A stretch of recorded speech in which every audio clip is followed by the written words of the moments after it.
미국 대선 관련해서 대선 관련해서 어떤 이벤트를 봐야 되냐라는 거예요. 제가 건설기계 얘기를 했었어요. 네. 건설기계를 왜 봐야 되는가? 그러면 미국 대선 주기를 대입을 해봅니다. 우리 이 화면을 보면 미국의 대선 주기는 4년마다 있죠. 네. 2000년부터 2004년, 2008년, 2012년 이 주기로 있어 왔어요. 근데 요 주기 안에서 우리가 일반적으로 생각을 하는 건 뭐 대통령이 당선이 될 때 신재생에너지에 유리한 쪽 같은 경우에 후보가 당선되면 신재생에너지가 좋아지고 그렇지 않은 후보가 당선이 되면 뭐 반대 업종이 좋아지고 이런 생각들을 하거든요. 그런데 건설기계 같은 경우가 좋아질 수 있는 요소가 뭐냐라고 하면 보통은 지금 상황에서 대선 전에 일반적으로 미국에는 건설기계 굴삭기 같은 경우에 재고가 쌓여요. 역대급으로. 왜냐하면 정부에서 경제정책을 내놓기 전에 인프라 관련된 부분은 이 정책 같은 경우가 소위 말해서 이 중단이 되거든요. 그래서 굴삭기 재고가 이렇게 바이어들이 지고 있다가요. 대선에 대해서 어떤 후보가 당선되든지 이 재고 같은 경우를 소진을 합니다. 왜냐하면 인프라 관련해서 이제 비용을 원년에 쓰기 시작하거든요.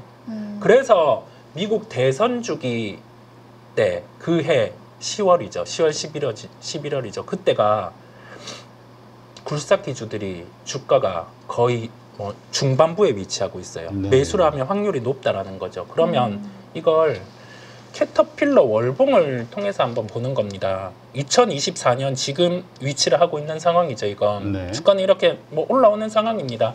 금리 인하기까지 겹쳐진 거죠. 그런데 2020년 주기의 10월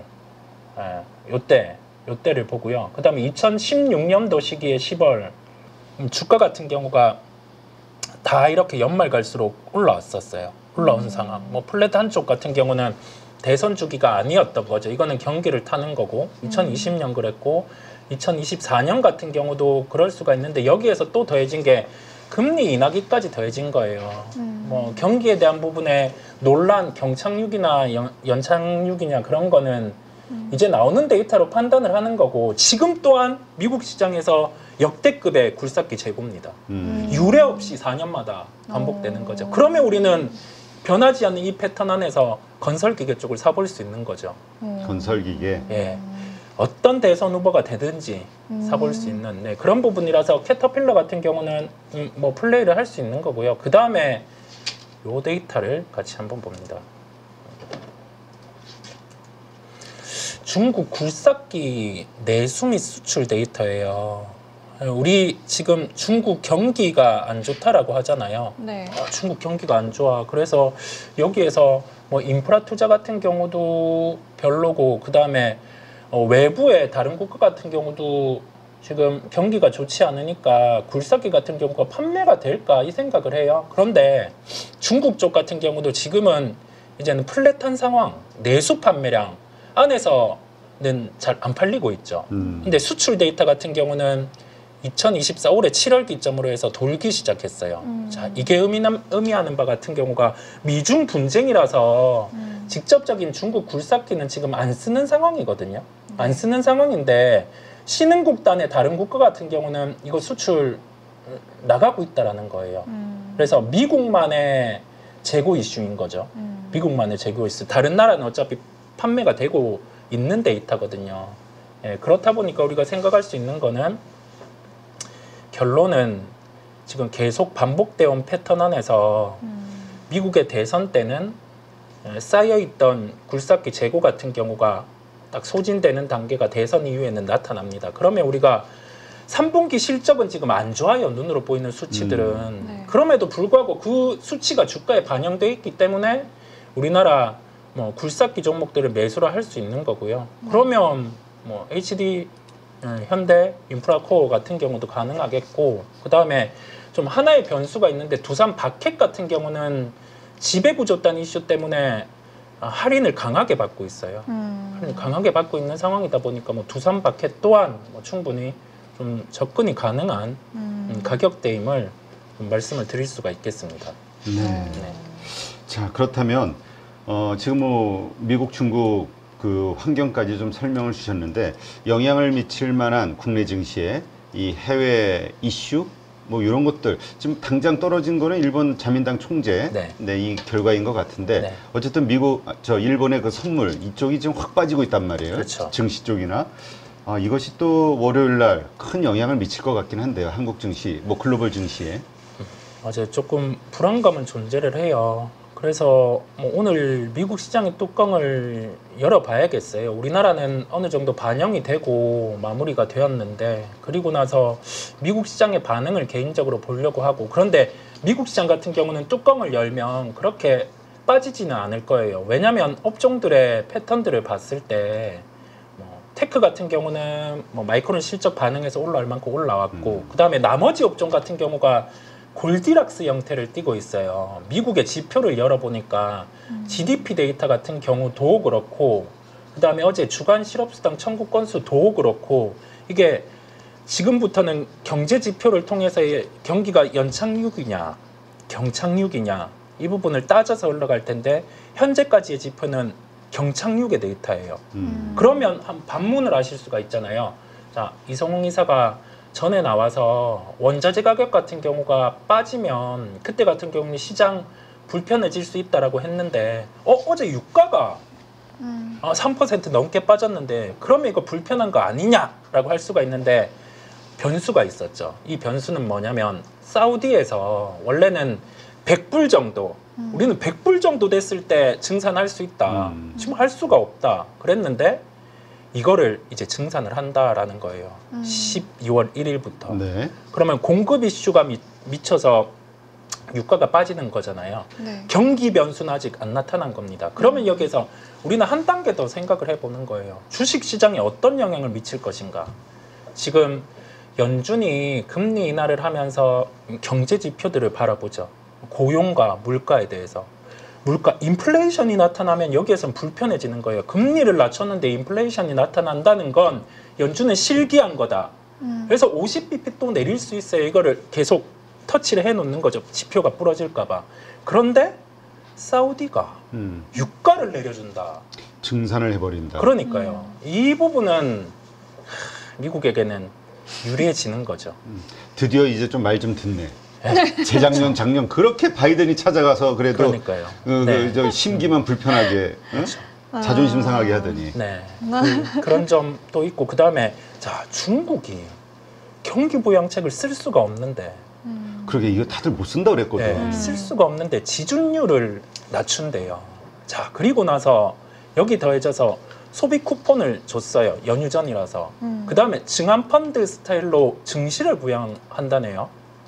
근데 중국의 우시바이오 같은 경우 이쪽 종목들 관련된 종목들로 반등이 나왔죠.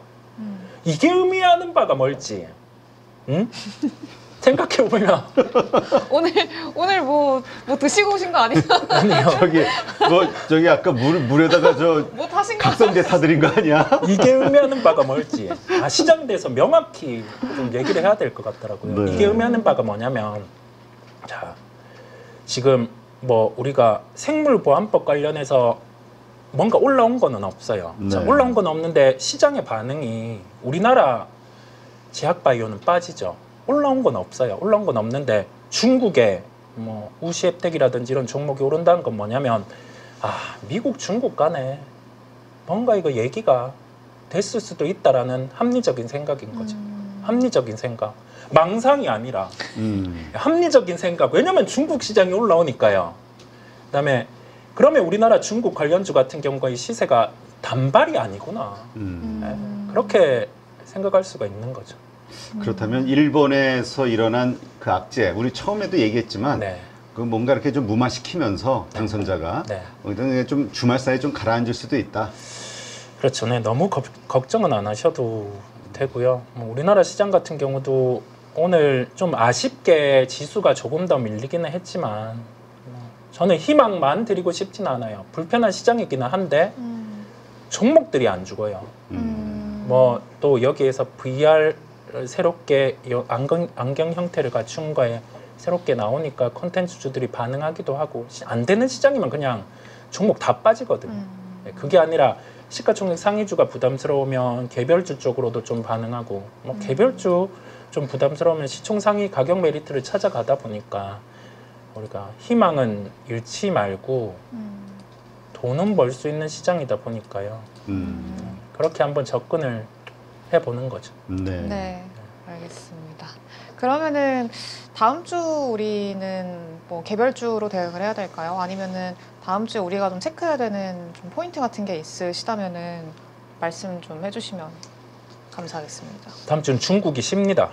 연휴죠. 네. 아, 그래요? 네, 긴 연휴에 들어가요. 그러면 우리의 심리는 뭐냐면 아, 짧게 중국 관련주들 쉴 수 있겠구나 이 생각하고 우선은 가는 거고요. 그 다음에 우리나라 또한 징검다리 연휴입니다.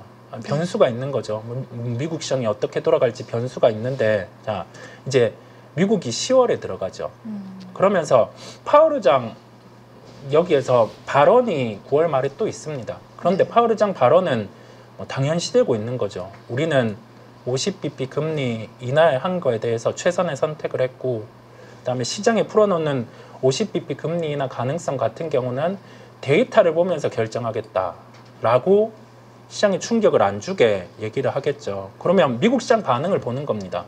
마이크론 실적 긍정적이었고 나머지 기업들의 실적 같은 경우도 크게 깨질 요인은 없어요. 뭐 데이터 같은 경우도 주간 데이터 나온 거 보면 부정적이지 않았거든요. 미국은 가는 방향으로 가는데 그 안에서 우리나라 시장 같은 경우도 아까 말씀드린 매크로장은 박스권 하단을 안 깨다 보니까 주식을 격렬하게 줄이실 필요는 없어요. 네. 여기에서 뭐 현금 한 30%, 주식 한 70% 가지고 가면서 제가 계속 방송을 하니까 네, 같이 아니, 소통하면서 그 만약에 네. 일본 증시 요소로 인해서 월요일 날 우리 장도 만약에 뭐 일본하고 같이 크게 네. 조정을 받는다면 하락을 한다면 저는 얼핏 드는 생각에 매수해야 될 그 순간으로 봐야 되나 이런 생각도 좀 얼핏 드는데요. 네. 그죠? 만약에 그렇게 된다면 급락이 그러면 나온다면 요거 한번 보는 거죠. 예, 요거 만약에 엔화 같은 경우 막 140엔 깨고 내려가면 불편해질 텐데 이 선거 끝나고 우리 바라볼 거는 어차피 일본에서는 경제 정책의 그 재정 정책 방향은 정해졌죠. 금리 인상을 단행한다는 거. 그렇다 보니까 시장이 만약에 일본의 선거로 인해서 이게 밀린다라고 하면 현금 나머지 전 쓸 수 있다 생각합니다. 쓸 수 있다 생각을 하고 여기에서 뭐 어떤 종목 살지는 주말에 저 고민 좀 해보고 예, 월요일 아침 또 오니까 하긴 네. 또 뭐 일본에서 그 당선자의 대응이 또 어떤 게 나올지 모르는 거니까 그쵸. 우리가 좀 희망적으로 그러지 않을까 정도지만 어쨌든 좀 보긴 해야죠. 네.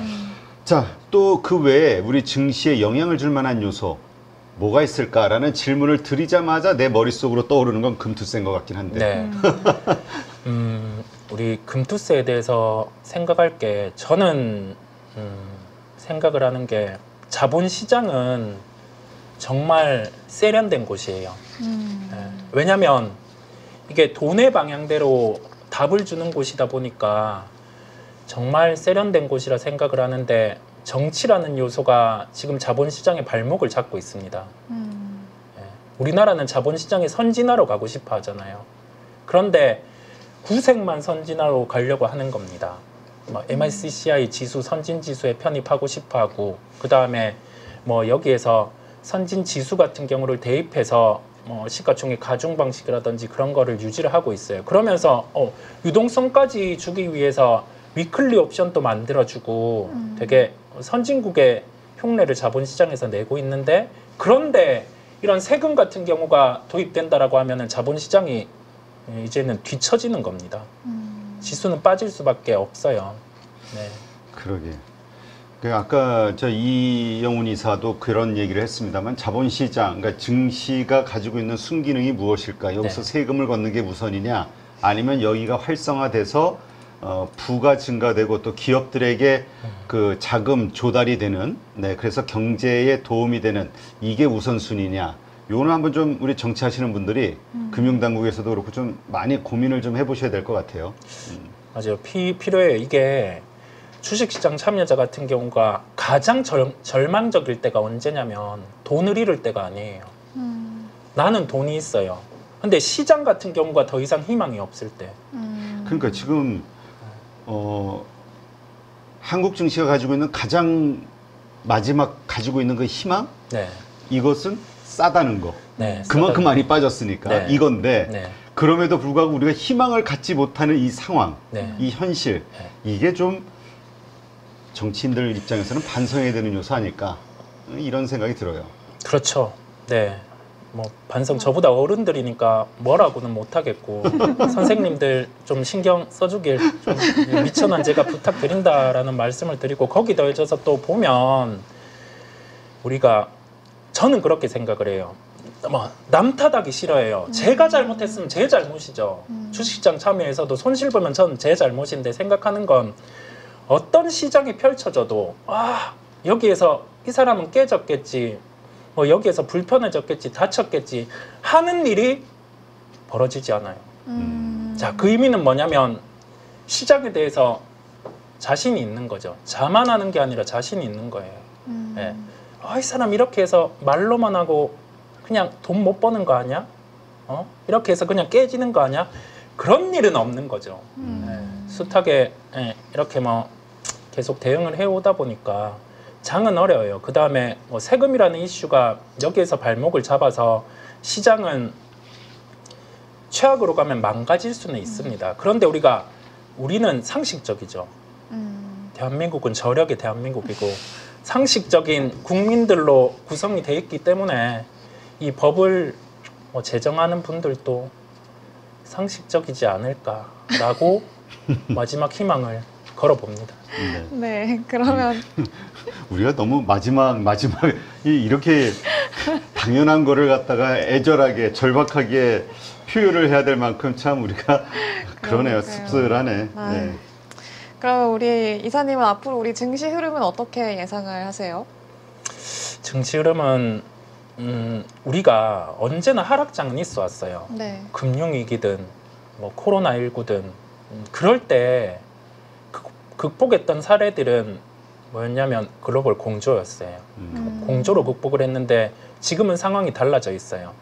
미중 뭐 분쟁 같은 경우도 격화가 되어 있고 그 다음에 우리나라 같은 경우도 뭐 미국이랑 이렇게 협력 관계에 있지만 주요 산업에서는 충돌을 하거든요. 주요 산업에서는 충돌을 하는 상황이다 보니까 각자가 약간 각자 생존에 있기는 한데 이 마무리 국면에서도 마지막에 공조가 들어올 거예요. 네. 그다음에 미국, 중국 같은 경우도 지금 약간의 화해 무드, 또 이게 통수를 칠 수는 있겠지만 약간의 화해 무드가 있고 우리나라 같은 경우도 아마 외교적인 측면에서 뭐 원전이라든지 기타 주요한 산업들 같은 경우를 이 공조에서 아마 풀어나가리라 생각이 듭니다. 그러면 그런 산업들이 긍정적일 수 있고요. 막연함은 필요 없어요.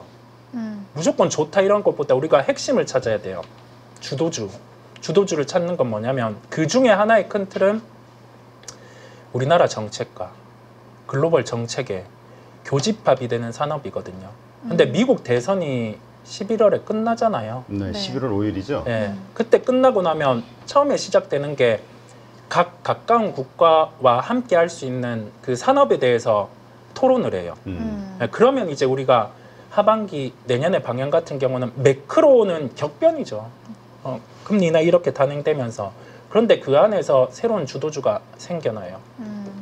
그거는 이제 처음에 시작 같은 경우는 미 대선이 방향을 정해줄 거고 그러면 우리는 그런 업종을 우리 계좌에 갖고 있어야 되는 거죠. 맞아요. 이런 어떤 큰 변곡점에서는 주도주들이 확 바뀌는. 네. 물론 뭐 오늘 아까 이영훈 이사하고도 그런 얘기했습니다만은 오늘 조선주라든가 이런 쪽 주도주였든가 그동안 좀 강했던 섹터들이 확 빠진 게 그쵸. 그거 팔아서 뭐 새로운 곳에 들어가려고 했던 그렇죠. 뭐 기관이라든가 이런 쪽들 네. 움직임. 그럼 또 개인들도 따라가니까. 그렇죠. 그러니까 이런 식으로 이런 변곡점에서는 항상 주도주의 새로운 네. 탄생이 있고 이걸 어떻게 누가 먼저 잘 잡느냐 이게 상당히 중요한 것 같긴 해요. 맞아요. 중요합니다. 이게 주도주가 어떤 게 될 것 같아요. 뭐 이게 생겨날 것 같아요. 그런 것보다 자 생겨났을 때 이거를 클릭해서 우리 계좌에 갖고 올 수 있어야 돼요. 그거 해보는 거죠. 그거 해보는데 그 하나의 특정한 이벤트들이 있을 때 그 힌트를 준다라는 거예요. 네, 그게 하나의 대선이고 그리고 나서 또 하나 있는 게 원래는 매년 초에 대기업들이 사업의 방향성을 발표를 해요. 네. 근데 이번에 달라진 게 연말이에요, 연말. 예, 삼성그룹 같은 경우도 다음 달에 우선합니다. 11월에 진행, 뭐 구조조정 부분 그런 거 발표하고 각 대기업들이 땡겨서 발표하는 이유가 미국 대선이 있는 애는 조금 시기를 앞당겨서 했거든요. 그래서 내년의 방향성도 뭐 각 기업들의 그림을 연말께에는 알 수 있을 것 같아요. 중요한 이벤트들이 2024년 연말에 겹쳐 있는 거거든요.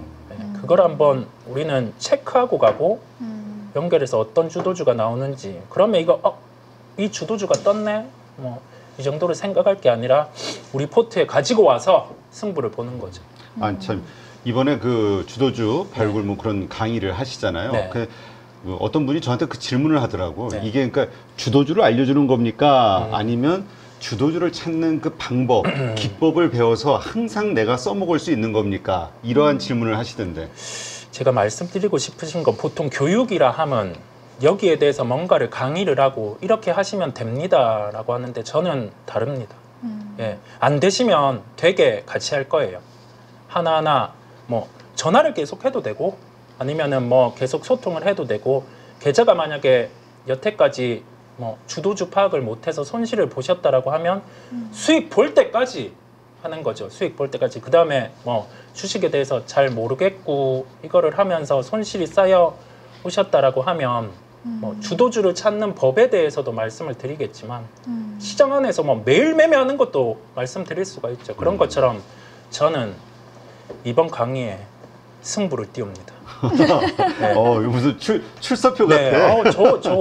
이번에 좀 생각이 드는 게 이거를 저를 내놓고 하는 첫 번째 강의거든요. 근데 반대로 생각을 하실 때, 뭐 이성훈 이사가 나와서 남들처럼 강의하고 그렇게 하는 거 아니냐라고 생각하시는데, 뭐 이론적인 측면보다 저는 아예 첨삭으로 할 거예요. 안 되시는 분은 뭐 직접 찾아와도 되고 제가 가도 되고 예, 그렇게 해서 소통 뭐 계속 계좌 잘 안 되시면 제가 해주면 되고. 아, 직접 또 가시나요? 다 합니다. 안 벌어드릴 수 있어요. 다 할게요. 다. 네. 그러니까 주저하지 마시고. 아니 그 교육 강의를 아버지 처음 하시는 거라 그런가 의욕이 엄청나게 그러니까요. 넘치시는 것 같아. 네. 이거 뭐 네. 배우시는 분들, 이 피로를 느끼시는 분들에게는 뭐 아주 좋은 기회죠. 이렇게 열정적이신 선생님을 만난다는 게. 그렇죠. 자, 지금 그렇다면 앞으로 지금 시점에서 주목해야 되는 종목들 어떤 게 있을까? 한번 좀 힌트를 좀 주시죠. 우리가 10월이면 이제 3분기 실적에 또 초점을 맞춰서 사람들이 실적 시즌이니까 또 실적이 어떤 게 좋을까라는 점을 내비칠 거예요. 그런데 우리 생각할 게 수출주들이 원달러 환율이 또 방향이 바뀌는데 생각보다 그 데미지가 크지 않아요. 예, 제품들을 잘 파는 기업들은 데미지가 크지 않거든요. 그래서 우리가 상반기에서 하반기까지 여전히 볼 수 있는 쪽은 식품 쪽, 그 다음에 화장품. 이건 아주 당연하잖아요. 그쵸. 이런 얘기 하려고 하면 나오지 않죠. 예, 근데 아까 말씀드린 것처럼 우리 건설기계 쪽은 네. 보는 것이고, 그 다음에 자 엔터 쪽이 달라지는 게 네. 요즘 세던데 네. JYP. 네, 그게 있죠. 엔터 쪽이 달라진 게 상반기, 그 다음에 작년에는 일본 상위 차트에 네. K-팝 같은 경우가 한 10% 정도였어요. 근데 지금이 30% 넘게 올라와 있어요. 30% 넘게 올라와 있고 하이브가 거기에서 반을 차지해요. 우선은 라인업 대부분이 일본의 상위 랭크고 나머지가 이렇게 나눠서 올라가고, 그 다음에 미국 국가에서 우리나라가 이제 처음에는 1% 정도에서 이제 5% 그 이상 올라왔어요. 그러면 이 상황이 달라지는 거죠. 그 다음에 돔투어를 돌 수 있는 라인업이 JYP에서도 이제 한 2팀 정도 더 추가가 됐고, 뭐 SM 일부, 그 다음에 하이브 같은 경우도 지금 약간의 내부적인 요런 정리만 있으면은 올해 말 내년에는 뭐 리버스 플랫폼 수익화도 있고, BTS는 공식적으로 2026년에 월드 투어 돌기로 그렇게 스케줄을 정했고요. 그 다음에 뭐 알리도 거기 그 하이브 내부적으로는 자신 있다더라고요. 우리가 음원에 대해서 추정 데이터를 봤을 때 뭐 10월에 이제 신보 나오니까 자신 있다라고 하고, 그 다음 약간 뉘앙스는 게임이라든지 신사업을 진행을 하고 있는데 그걸 빼고 얘기를 했어요. 우리 그거 빼면 영업이익률 12% 중반이다. 그걸 왜? 네, 라고 하는 건 아. 신사업을 접을 수도 있다라는 거죠. 아. 네, 안 되는 건 접을 수도 있다라는 거예요. 그러면 상황이 많이 달라지겠죠. 그 예전에 우리 하이브 상장했을 때 네. 그 가장 관심을 가졌던 게 그 뭡니까? 그 메타 그 관련된 그 있었잖아요. 네네, 그 메타버스. 커뮤니티. 네. 위버스. 네, 위버스. 그게 그거. 생각이 안 나서. 네. 지금 그게 사실 되게 매력적인 걸로 보였었는데 맞아요. 어떻습니까? 거기에 대한 그 희망, 앞으로의 성장 가능성 계속 살아있는 거예요? 네. 그래서 이게 그 해외 쪽의 라인업 같은 경우도 이 플랫폼에 추가가 되어 있어요. 그래서 근데 이거를 자 기업 입장에서 수익화를 안 시키고 그냥 방치해버리면은 쓰는 분들은 좋은데 기업 입장에서는 큰 도움이 안 되잖아요. 근데 이걸 수익화를 해요. 수익화를 하면 보통 플랫폼의 기본 요금을 적용하면 영업이익이 1,000억 정도 붙을 수 있어요. 그 정도 붙을 수 있는데 반대로 또 이 보시는 분들께서 이성웅 이사 하이브에 대해서 뭐 모르네. 전환사채 부분 해소해야 되는 한 4,000억 정도. 그거는 좀 내부적으로 지금 해결하려고 노력 중인데 그때 한번 지진이 있을 수 있어요. 이게 네. 또 해결 못하면 지진이 있을 수 있는데 그 타이밍에는 충분히 기회가 될 것으로 보고 제가 돌아가는 상황에 대해서 하이브는 어제 업데이트된 겁니다. 네. 오. 제가 생생한 업데이트를 드리니까 따끈따끈한. 계속 소통하도록 하겠습니다. 알겠습니다. 자, 요즘 2차 전지주 섹터 흐름이 참 좋았는데 네. 물론 오늘은 좀 조정을 받았습니다만 오늘 채팅창에서도 지금 많은 분들이 고민하시는 게 지금 금양이 시간에서 그 유상증자 4,500억이야 얼마 뭐 이게 발표를 해서 네. 시간의 하한가를 갔어요. 이게 지난번에도 사실 있었던 일인데 그죠. 네. 이거 보면서 사실 재무제표가 좀 안 좋은 기업들의 그 유상증자가 언제든지 나올 수 있다라는 거에서 내가 들고 있는 종목들 더군다나 10월 실적 시즌 다가오고 하니까 네. 좀 조심해야 되지 않을까 싶은 생각도 들기도 해요. 맞아요. 이 증자에 대해서 이슈가 있을 수 있는 종목은 우선 시설 투자의 단행을 예고했는데 현금 흐름이 현금성 자산 외에요. 순수 현금이 이 부분에 미치지 못한다라고 하면 외부의 자금 조달을 보통 시도를 해요. 근데 외부 자금이 조달 안 되는 기업들이 주주 배정 유상증자를 단행하거든요. 그런데 3분기 실적 시즌 이후에는 이게 가능한 기업들이 몇몇 있어요. 그런데 2차 전지 셀 업체들은 다 필요 없어요. 증자 안 해도 돼요. 네.